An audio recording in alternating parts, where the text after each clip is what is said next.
ہمیں ساری جگہ سے میسیجز آ رہی ہیں جو ہمارے لوگوں کو لے کے گئے ہیں لئیے یا ڈی جی خان یا جدھر بھی، سارے کہہ رہے ہیں کہ ہم کھڑے ہیں.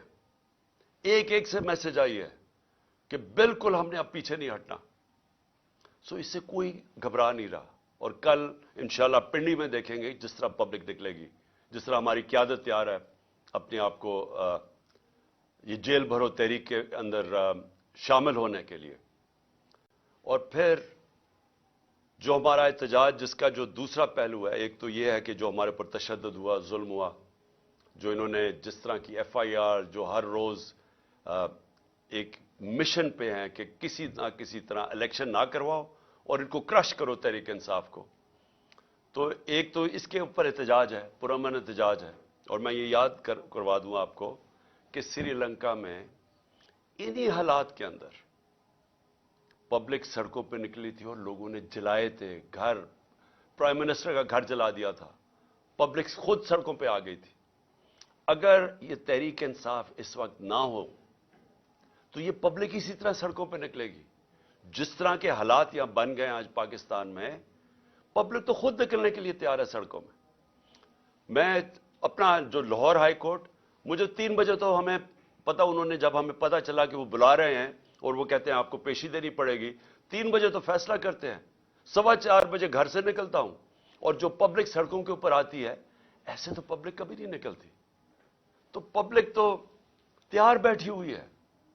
جس طرح آج پشاور میں دیکھا، قوم تو تیار ہے. اگر ہم یہ پرامن طریقہ نہ اختیار کریں تو یہ قوم وہ راستہ اختیار کرے گی، یہ قوم اس طرف جائے گی جدھر اس ملک کے اندر تباہی مچے گی. اس کو روکنے کے لیے یہ پرامن احتجاج ہے. اور جو دوسری وجہ ہے میری احتجاج کی، جو دوسری وجہ ہے وہ میں بھی آپ کو بتا دوں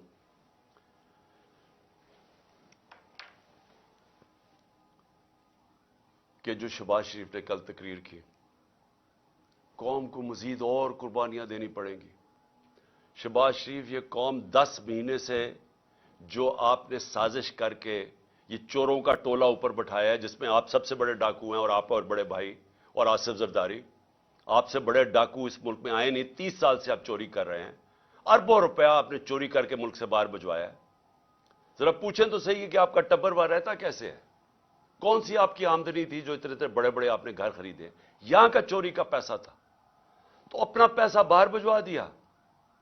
1100 ارب روپے کے کرپشن کیسز معاف کروا لیے اپنے، اور قوم کو کہتے ہیں کہ اوہ ابھی آپ کے امتحان ختم نہیں ہوئے، ابھی مزید اور مہنگائی آنے والی ہے. میں اس کے اوپر صرف یہ کہنا چاہتا ہوں کہ کبھی شہباز شریف لوگوں کو پوچھا ہے کہ آج لوگوں کا گزارا کیسے ہو رہا ہے؟ جب ہمارے دور پہ آپ بار بار ہر روز اسمبلی میں کھڑے ہو کے جدرا، ہمارے دور میں تو کوئی اپوزیشن کے مسئلے نہیں تھے. جو آپ کے کیسز تھے وہ تو سارے آپ کے 95% کیسز آپ کے خلاف وہ تو پہلی گورنمنٹ سے بنائے ہوئے تھے، آپ کے اپنے دور میں بنے تھے.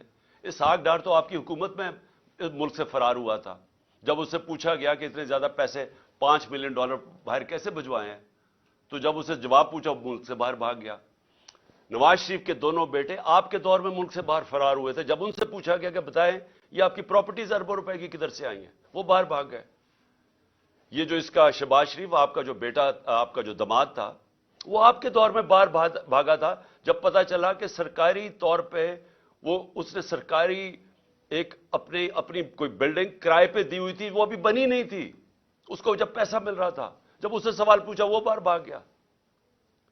اور آپ کا پتہ ہے کہ آپ کا ٹرائل ہو رہا تھا اور آپ پکڑے جانے والے تھے مقصود چپڑاسی کے کیس میں، اور واپس آ کے جیسے ہی آپ اقتدار میں آئے تو 4 گواہ مارے گئے ہیں جن کو پیسے، آپ کے نوکر تھے جن کو پیسے آ رہے تھے، جس میں مقصود چپڑاسی، چاروں کو ہارٹ اٹیک ہو گیا.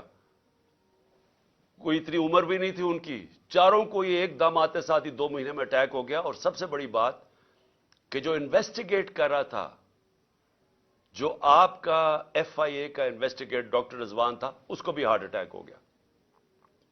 اور آپ نے سارے اپنے کیسز معاف کروا لیے اور لوگوں کو کہہ رہے ہیں کہ جو اور قربانیوں کے لیے تیار ہو جا. 30,000 جس کا تھا پچھلی اپریل میں جب نے سازش کر کے ہماری گورنمنٹ گرائی تھی، وہ آج صرف 20,000 کی چیزیں خرید سکتا ہے.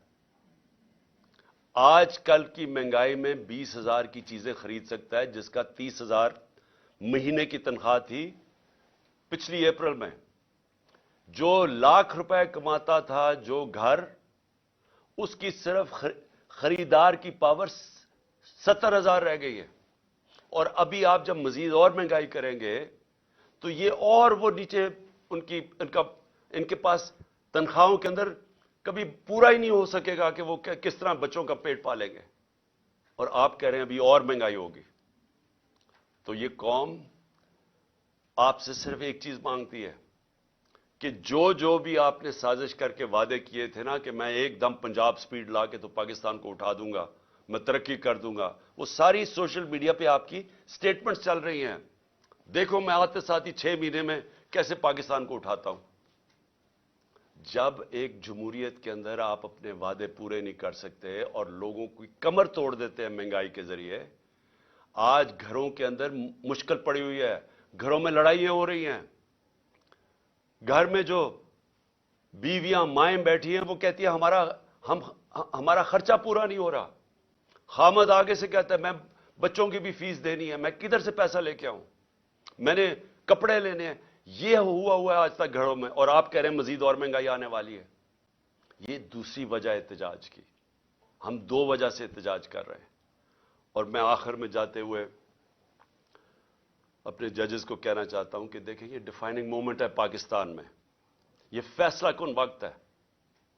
اس ملک کی تاریخ بھری ہوئی ہے کہ اس طرح کے یا یہ جو طاقتور جو قانون کو اپنے آپ کو اوپر سمجھتے ہیں، یا وہ اس ملک کو پریشرائز کرتے ہیں اپنی عدلیہ کو کہ وہ ہٹ جائیں آئین سے، یا وہ انصاف دینے سے پیچھے ہٹ جائیں، یا تو وہ پریشرائز کرتے ہیں. وہ یہ جو نیوٹرلز کہتے ہیں ان کے پریشر میں مارشل لا لگتا ہے، یہ قائم توڑ دیتے ہیں.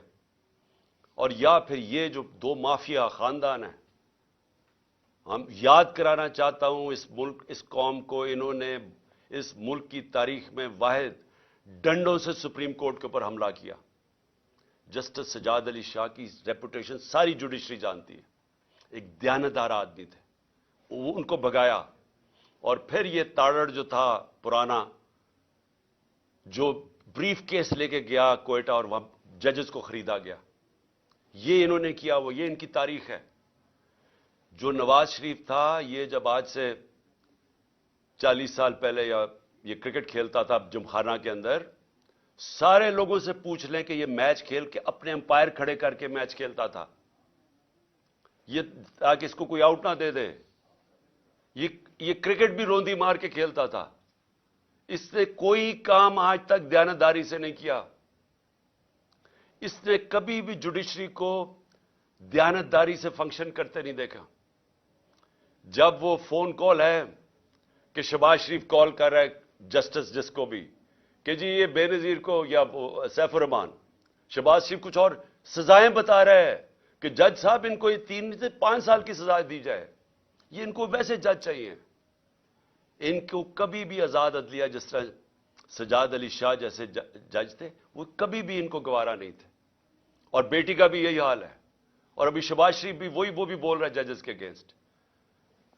صرف آرٹیکل 224 پڑھ لیں آئین کا، مجھے یہ سمجھا دیں کہ کیسے 90 دن کے بعد کیسے ہو سکتا ہے کہ 90 دن سے آگے الیکشن جائے. صرف پڑھ لیں.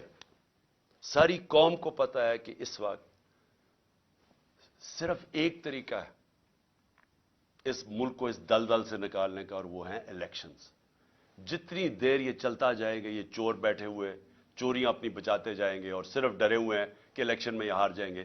جتنی دیر یہ اوپر بیٹھے رہیں گے، یہ ملک مزید دلدل میں پھنستا جا رہا ہے. اور اس لیے ہم نے اپنی حکومتیں قربان کی تھیں. کبھی کوئی اپنی 60% سے اوپر پاکستان پہ حکومت کر رہی ہو ایک پارٹی، اور وہ کبھی اپنی حکومتیں پاکستان کی تاریخ پہ قربان نہیں کی. صرف ایک مقصد تھا کہ ملک کو مزید یا تباہی سے بچایا جائے اور الیکشنز کروائے جائے. جو ایک ہی طریقہ ہے کہ ملک میں سیاسی استحکام آئے گا. سیاسی استحکام آئے گا تو معاشی استحکام آئے گا. اس کے علاوہ کوئی حل نہیں ہے اس سے. پاکستان پائندہ باد.